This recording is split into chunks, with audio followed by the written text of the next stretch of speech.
we talked about quantifying the maximum possible performance of a system operating in a cycle, um, but we didn't say any details about how might one pull off a fully reversible cycle. That could be quite an accomplishment.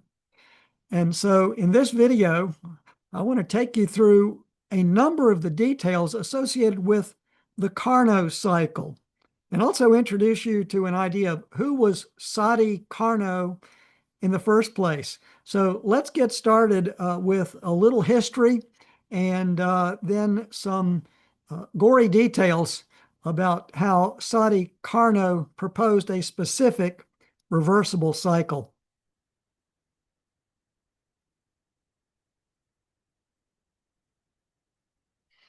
And so this whole video is devoted to the Carnot cycle, which is it's well known. You may have heard that phrase before, perhaps, but I do want to share with you some details about that. And so I'm introducing to you the Carnot cycle, and it has a specific shape on a PV diagram because you're most familiar at this point with the PV diagram. So I've shown the shape of this cycle for an ideal gas. So let's say we've got a closed piston and cylinder. It's undergoing one single cycle made up of four processes.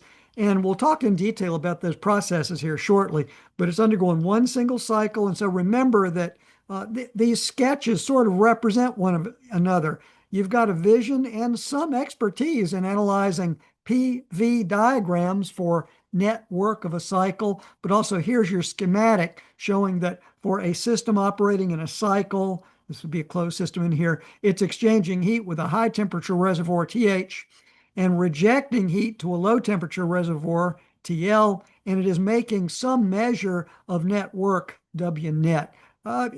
Hopefully you're pretty comfortable about that so far. So now for a little bit of history, 2 slides worth of history. And the fellow, the gentleman, the engineer, genius level engineer that proposed this fully reversible cycle, his name was Sadi Carnot. He was French, and he was in the French army. He's actually, many folks call him the father of thermodynamics. So he did not invent the steam engine, which was invented before he lived, but by golly, he was groundbreaking in terms of theory and quantifying the maximum possible efficiency you could get out of heat energy. And so in 1824, so that's about 200 years ago, he proposed this fully reversible cycle at age 27. Can you imagine that? A groundbreaking concept in science, and he made this at age 27.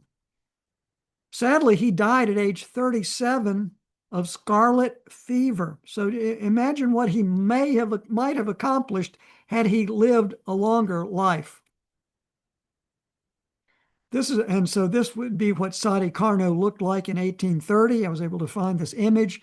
And here is the title page of the single book that he wrote, in French, of course. And the title of the book is Reflections on the Motive Power of Fire. And that's such a cool title. Imagine 200 years ago, and there was not a great understanding of the relationship between heat and work.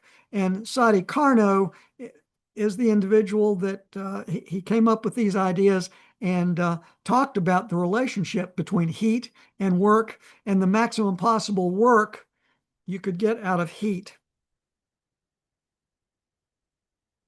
So this is a little bit of a recap, and I do want to point out to you in your textbook, section 510 addresses the Carnot cycle. And I'm going to try to hit the high points of that, but let me try to recommend that you do browse your book, section 510, about the Carnot cycle.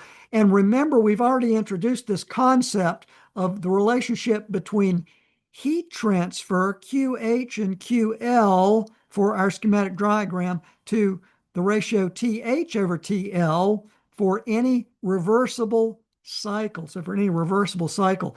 And the neat thing about Carnot is, uh, of course, he proposed this relationship, but then further he said, how could we pull this off in the real world? How could this be done? How could we achieve the best possible reversible cycle?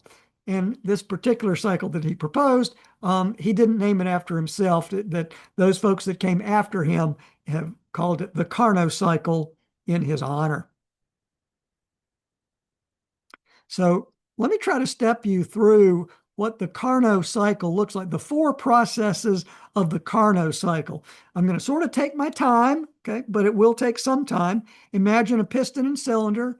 Imagine an ideal gas contained within the piston and cylinder. Process 1 to 2 is a reversible adiabatic compression. Reversible and adiabatic.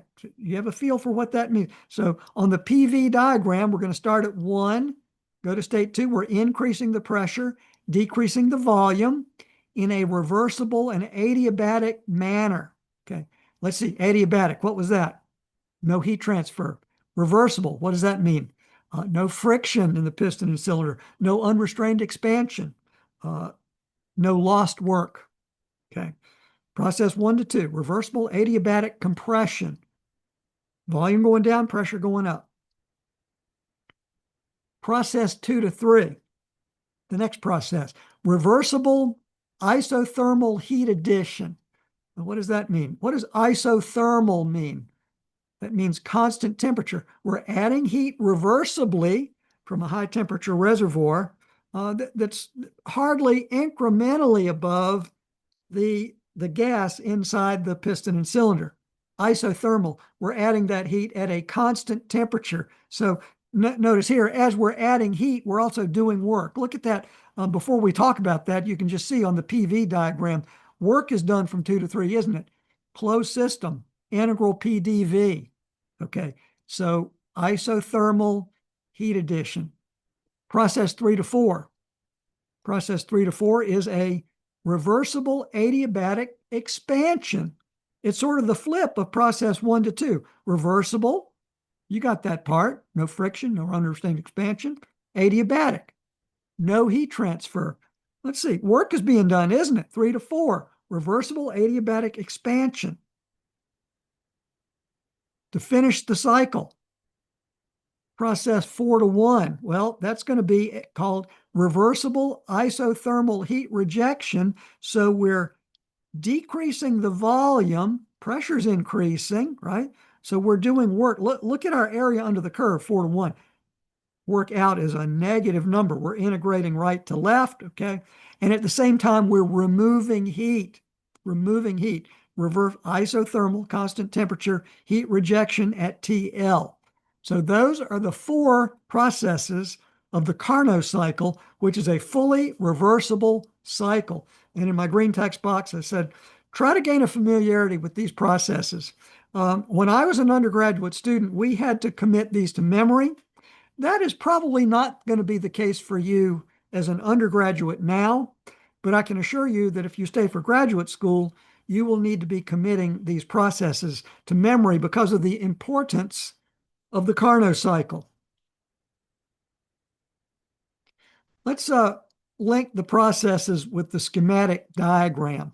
Okay, so if you remember in my very rapid review of these processes, 1 to 2, that was adiabatic. 3 to 4, that was adiabatic. There was no heat transfer involved there. Process 2 to 3, that's called reversible isothermal heat addition. Well, here it is. Here's QH, reversible isothermal heat addition at TH. Okay, so this red arrow points to process 2 to 3. That's what's going on 2 to 3. Okay, let's go to 4 to 1. 4 to 1. It's a compression process, but it says reversible isothermal heat rejection. So I'm pointing to QL, rejecting heat in an isothermal reversible manner down to TL. So that's a visualization of what we got. We're trying to link this PV diagram of the Carnot cycle with the schematic. W net, well, let's see. If I add up all the W's for those 4 processes, that's going to give me W net, isn't it? Okay. And so I think you get the idea there. So observe how all 4 processes involve work. So if you quickly, on this slide, you look at the area under the curve for each process, do you see that there's going to be an area under the curve? It's going to be non-zero for each of those processes. I see that 1 to 2, work will be a negative number. 2 to 3, work is a positive number, integral PDV. 3 to 4, positive number. 4 to 1, work is a negative number, integrating right to left. So we add all those up, you can see that the area, the shaded area, this pink area, would represent W net. Process shape. So it's interesting. I want to spend a little time on the process shape. What's the Y versus X shape of the Carnot cycle on the pressure volume diagram? So on the PV diagram, let's see, 1 to 2. I'm going to have to disclose something, and I'm going to mention it, and then I'm going to go away from it. We've got an ideal gas. In my example problem, we're dealing with an ideal gas in a piston and a cylinder. There's my piston and cylinder that I've obliterated with my picture. Piston and cylinder. It turns out that for a reversible adiabatic process with an ideal gas and constant specific heat, it turns out that PV to the K is constant. And K, for most ideal gases, it might be around 1.4, 1.3, 1.2, but it's a number bigger than 1. So process 1 to 2, the shape of it, it's not exactly a hyperbola, but it's a curved, steep line. 2 to 3, isothermal. Do you remember what an isothermal line, process line looked like on a pressure volume diagram? PV is equal to constant. Well, that's PV is equal to RT. P times little v is RT. And so for this line, process 2 to 3, it's a hyperbola. PV equals constant. Okay, 3 to 4 is reversible adiabatic expansion. It's the same shape as process 1 to 2. PV to the K is constant. It's steeper than a hyperbola because K is about 1.4, 1.3. Look up here, PV to the 1. Constant temperature, PV to the 1 is constant. Over here, reversible adiabatic, PV to the K is constant, where K is bigger than 1. Finally, process 4 to 1 is isothermal heat rejection. Again, PV is constant, this time R, T sub L. It's a hyperbola. And so my professor, when I was an undergraduate, just jammed this into our heads. So we were kind of like required to really, really understand this and really be able to plot this. That might not be the case for you folks, and that's okay. That's all right. We're throwing a lot of details at you in one semester, and so I can fully understand why you wouldn't have to have this drilled into your head all at once. So it may be way too much for, but please do try to understand that there is a shape of the Carnot cycle more than just straight lines. That's the important takeaway. It's a mixture of PV to the K is constant for an ideal gas and PV equals constant, hyperbola for ideal gas. This is worth repeating. What's a reversible adiabatic process? What is a reversible adiabatic process? From previous videos, from previous material coverage in your class, a reversible adiabatic process is an isentropic process. Reversible adiabatic means constant entropy. S equals constant. So process 1 to 2 is an isentropic process. Process 3 to 4 is an isentropic process. So reversible adiabatic is isentropic. Also remember, what does adiabatic mean? Adiabatic means no heat transfer, fully insulated. So for those two processes I'm showing with the arrows, those would represent processes which are fully insulated from the surroundings in terms of heat transfer. No heat transfer. Again, so there's a high word count here, isn't it? What I want to, and I've simply listed out, I've reworded on a slide all these processes, these 4 Carnot cycle processes. And I'm not going to repeat that, but I'm going to be nice. I'm not going to just repeat reading these over and over again, but I have circled what do these 4 processes have in common. So I've circled the key words. Look at this: reversible adiabatic, reversible adiabatic, reversible isothermal, reversible isothermal. So all 4 of these have in common reversible processes.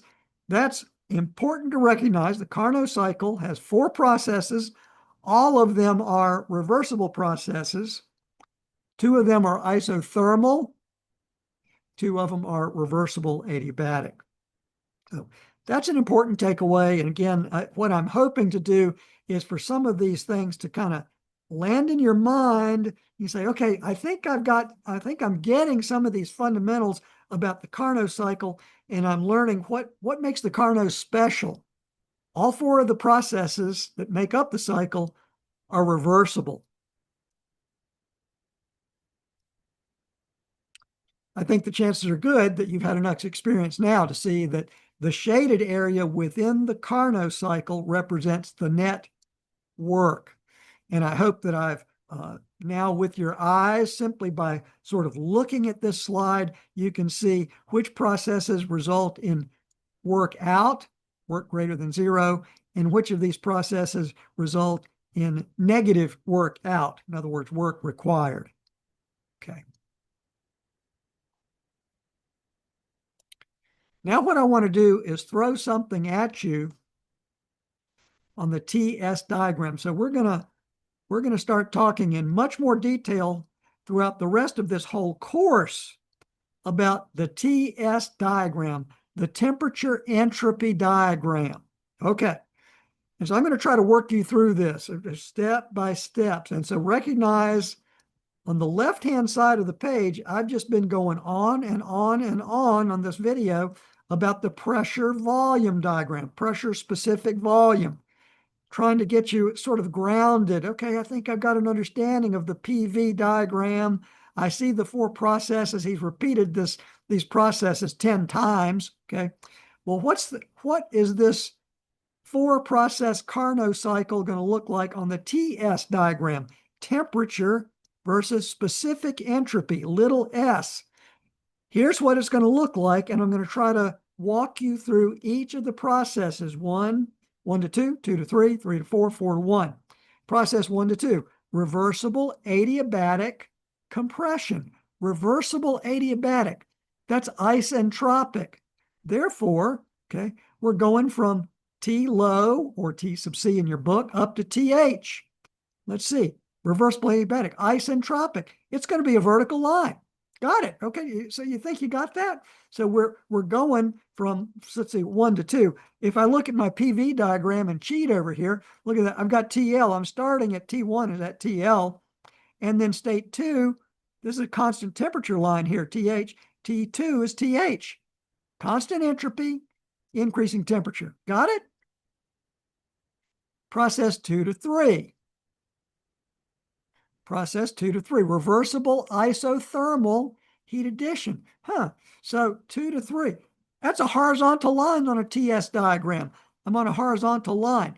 Well, what do you know about if you're adding heat to something? What does your common sense tell you about entropy? Remember, entropy is a measure of disorder. So if you're adding heat at constant temperature, doesn't it sort of make sense that the disorder is increasing? And so for an isothermal process, you know you're on a horizontal line. If entropy is increasing from 2 to 3, we're going from left to right. Process 2 to 3. Reversible isothermal heat addition. 3 to 4. Reversible adiabatic expansion. Well, reversible adiabatic, that's isentropic. So you can see in the repetition, constant entropy from 3 to 4.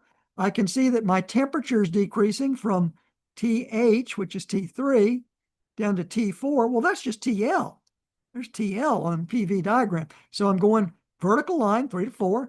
Okay. 4 to 1, reversible isothermal heat rejection. Isothermal. horizontal line on a TS diagram. And sort of if I reverse my logic about order and disorder for entropy, if I'm rejecting heat from a substance at constant temperature, rejecting heat, doesn't that kind of make some common sense that you're ordering the substance more? Entropy would be decreasing. And you can make some mathematical arguments about entropy decreasing as well, but I'm just trying to get some common sense 101 to see how, that kind of makes sense. I see how we're going horizontal line on 4 to 1 and why we're decreasing our entropy. Okay, and so wow, on what can we conclude from this? On the TS diagram, the Carnot cycle is a rectangle. That's an important takeaway. So that's something you need to get in your memory bank. So a Carnot cycle is a rectangle on the TS diagram. Very important for your success in this class. And look at that. I've labeled it. So I've shown just a repeat of the Carnot cycle on TS diagram. The Carnot cycle is a rectangle on the TS diagram. So the next thing, what I want to do is work you through visualizing QH, QL, and W net on the TS diagram. So I'm going to try to work you through that. Okay. So let's see. A couple of videos ago, you remember that I worked you through this definition of entropy change, ds. And while we took del Q over T, we integrated both, we multiplied both sides by temperature, we integrated both sides. And so, for example, so the right-hand side simply becomes the heat added, and the left-hand side becomes the integral of TdS. Well, let's look at our TS diagram. The integral of TdS, that's kind of like the integral of y dx. And so on the temperature entropy diagram, did you see that you can visualize the heat added from 2 to 3? The heat added is the integral of TdS. It's the area under the curve. It's what I've shown in red. It's that red rectangle all the way down to the origin. Absolute temperature equals 0. That is the visualization of the heat added in process 2 to 3, the heat addition process, QH. That's what QH is. Let's do the same thing with QL. So we'll write down our fundamental here, integral TdS, and we're going to say Qn reversible. But this time, look, for process 4 to 1, we're going right to left. The integral is a negative number. That's making sense. So QL, the area under the curve from 4 to 1 is going to be a negative number. See, I've shown that. QL less than 0, okay? But it's still the area under the curve, okay? So I had a red rectangle for heat added. I've got a blue rectangle for heat rejected, going in the correct direction, right to left, okay? So I've just shown the visualization of QH, previous slide, visualization of QL, this slide. And then lo and behold, let's see, I remember the first law. The first law for a cycle says QH minus QL equals W net. Wow. And so that tells me that the area enclosed by the cycle in the TS diagram is a visualization of the net work. So here is my visualization of the net work. I'm showing my clockwise arrow. Again, that's my tradition, right? Over, like in my schematic over here, the clockwise arrow showing that the net work is a positive number. So very cool. And so you may not be astounded by any of this going through this the first time, but if you think about it a little bit and you think about the visual power of a TS diagram and the visualization of heat transfer, the visualization of W net, just extraordinarily powerful. And it just gives me such an appreciation for Sadi Carnot for coming up with all this stuff 200 years ago. It's just amazing. It blows my mind. It's just amazing. And at age 27. I want to show you another way to visualize thermal efficiency for the Carnot cycle on the TS diagram. Remember, we've got a system operating in a cycle. We defined the thermal efficiency as the energy sought over the energy that cost, okay? And so remember, the energy sought, that's like W net, isn't it? Well, I just showed you that this crosshatched area, the height times the width, that's W net, okay? And I showed you that this height right here times the width, that's QH. That's okay, energy that costs. And it's so cool now. So you can see here that you can visualize the thermal efficiency by looking at this smaller rectangle divided by this big rectangle. It gives you a visibility of a graphical visibility of thermal efficiency. And so, of course, for the Carnot cycle, you've got TH minus TL over TH. And you can see that all of these things are identical. So the visibility is totally consistent with the formula, hate to use that word, TH minus TL over TH. That's the Carnot thermal efficiency, or in other words, the maximum possible thermal efficiency that a cycle can have. Maximum possible thermal efficiency is the Carnot thermal efficiency. As an aside, I hope that you folks have been exposed to our mechanical engineering honorary fraternity Pi Tau Sigma. And this is an image of our Pi Tau Sigma key, fraternity key. It's not a social fraternity, it's an honorary fraternity. And so I hope you'll consider finding out more about it and see if you're eligible to join. And I hope perhaps you might be invited to join. And so you can see that there's also a website, a national website associated with this honorary mechanical engineering fraternity. And so notice how part of the key is the Carnot cycle. So this Carnot cycle is such an important part of mechanical engineering that our honorary ME fraternity features the Carnot cycle on the key. We have reached the recap of this lengthy video. And here's the recap. The Carnot cycle is the classic reversible cycle example. So we just plopped down reversible cycle and then moved on. The Carnot cycle is the classic example of the reversible cycle. It was proposed by Sadi Carnot in 1824. Incredible accomplishment. This represents the best possible performance measure of any system operating in a cycle. And we've covered that pretty well from talking about reversible cycles without having talked about Carnot. The neat thing about the Carnot cycle is it provides you some graphical visibility and the value of drawing a TS diagram. So recognize that the Carnot cycle is a rectangle on the TS diagram, and it gives you some great ability to visualize heat added, net work for a cycle. Extraordinarily powerful. I've really enjoyed presenting this material to you. I hope you've gotten something valuable out of it. I hope you see how you can apply a lot of this reversible cycle, Carnot cycle material to succeeding and performing well in this class. I want to show you my own Pi Tau Sigma key. And so so I was invited to join Pi Tau Sigma in 1973 when I was a junior, and absolutely delighted and thrilled to join. My dad was a charter member of Pi Tau Sigma at Virginia Tech, and when I joined, we were given this unfinished key, and our job was to finish this key with a file to turn it into nice, smooth brass. It was quite a job, but was thrilled and delighted to do it and mount it on this wood plaque. This is a terrible example of woodworking and wood finishing, but I did it in Vaughter Hall, totally in the dorm. And one of my professors remarked, this is about the worst example of wood finishing I've ever seen.